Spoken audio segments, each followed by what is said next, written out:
Hello, lovely ABBA people. It's great to be connected with you in this way, and thank you for the invitation to share at your online service. In fact, we have just spent this morning watching you from Uganda and just joining with you in worship and the word. Well, ABBA has a very special place in our hearts, and all of our happy memories are rooted there. We were both students there in the 80s and we got married there in 91, so we're just coming up to next year will be our 30th anniversary, and just delighted to have continued our friendship with St Mike's over the years. So we have been serving with Africa Inland Mission since about 99. We spent 20 years in Tanzania. I was involved in child safeguarding, HIV ministry. Tony was a pastor in a church plant.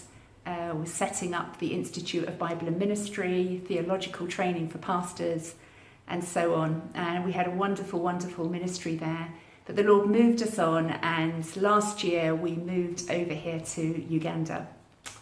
And Uganda is a beautiful place. You're very welcome to come and visit at any time you like. It boasts the largest bird population in the world. And it has some wonderful, wonderful examples. Every day we see every colour, size, shape of bird passing our little flat, our little apartment here in Kampala. It also borders the largest lake in Africa, Lake Victoria. And Winston Churchill memorably said of Uganda that it is the pearl of Africa. So you're very welcome. It's a wonderful place to be. However, along with the beauty, there is extreme poverty as well. In terms of the GDP, in terms of the relative wealth of the country, it's about 161 out of 185. So it's very relatively poor. That means that the shocks, economic shocks, affect it badly. And especially with the COVID situation recently, most of the population, again over 80%, rely on subsistence agriculture, kind of hand-to-mouth living. So you can imagine those in the cities, those in the towns who don't have access to any regular form of income have suffered greatly as a result of that. So please be praying for it in this regard. But also, along with the bad news, there's good news as well. The church is growing.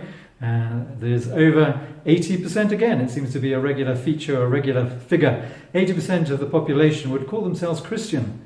And we belong to a vibrant, thriving Church of Uganda congregation in the southern part of Kampala. So why are we here as missionaries then, if there's so many people would call themselves Christians? Well, it's a great boat to fish from. It's a wonderful place. And my particular role is to see the churches encouraged and sending missionaries to the ends of the earth, making disciples of all peoples. That's the great call, that's the great commission to all of us, but especially too to the churches here across the continent of Africa. So there's a lovely verse in Psalm 95 where it says, "In his hands are the depths of the earth, and the mountain peaks belong to him." Kampala is a very hilly city, actually. It's pretty difficult to avoid a hill if you're walking up or down anywhere.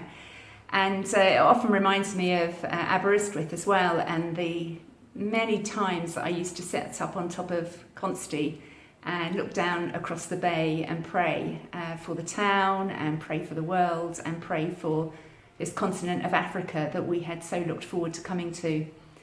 So we thank you for your faithfulness to us, many of you who have prayed for us over the years.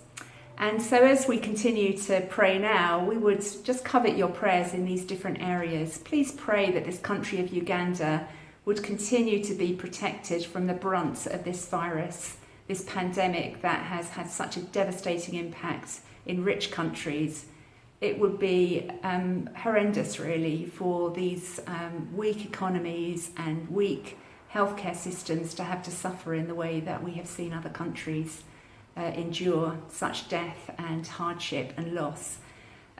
So thank you for that prayer, and pray as well. We've really been struggling here in Uganda with swarms of locusts that have been just decimating people's crops, and the floods that have come and just washed bridges and houses away. So we just pray that the natural world would be kind to the Ugandans as they live off the land.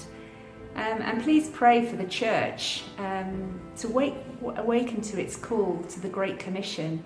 There are still very, very many unreached people groups here in Uganda and across Africa.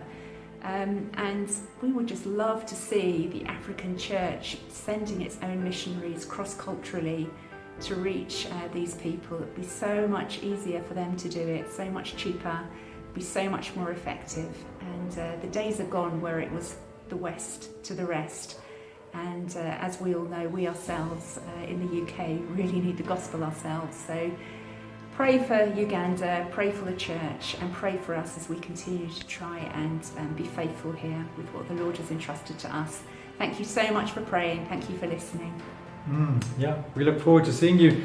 Hopefully when we're back on home assignment, back on furlough, we'd love to come and visit in Aberystwyth and to go and kick the bar again at some point. So thanks very much.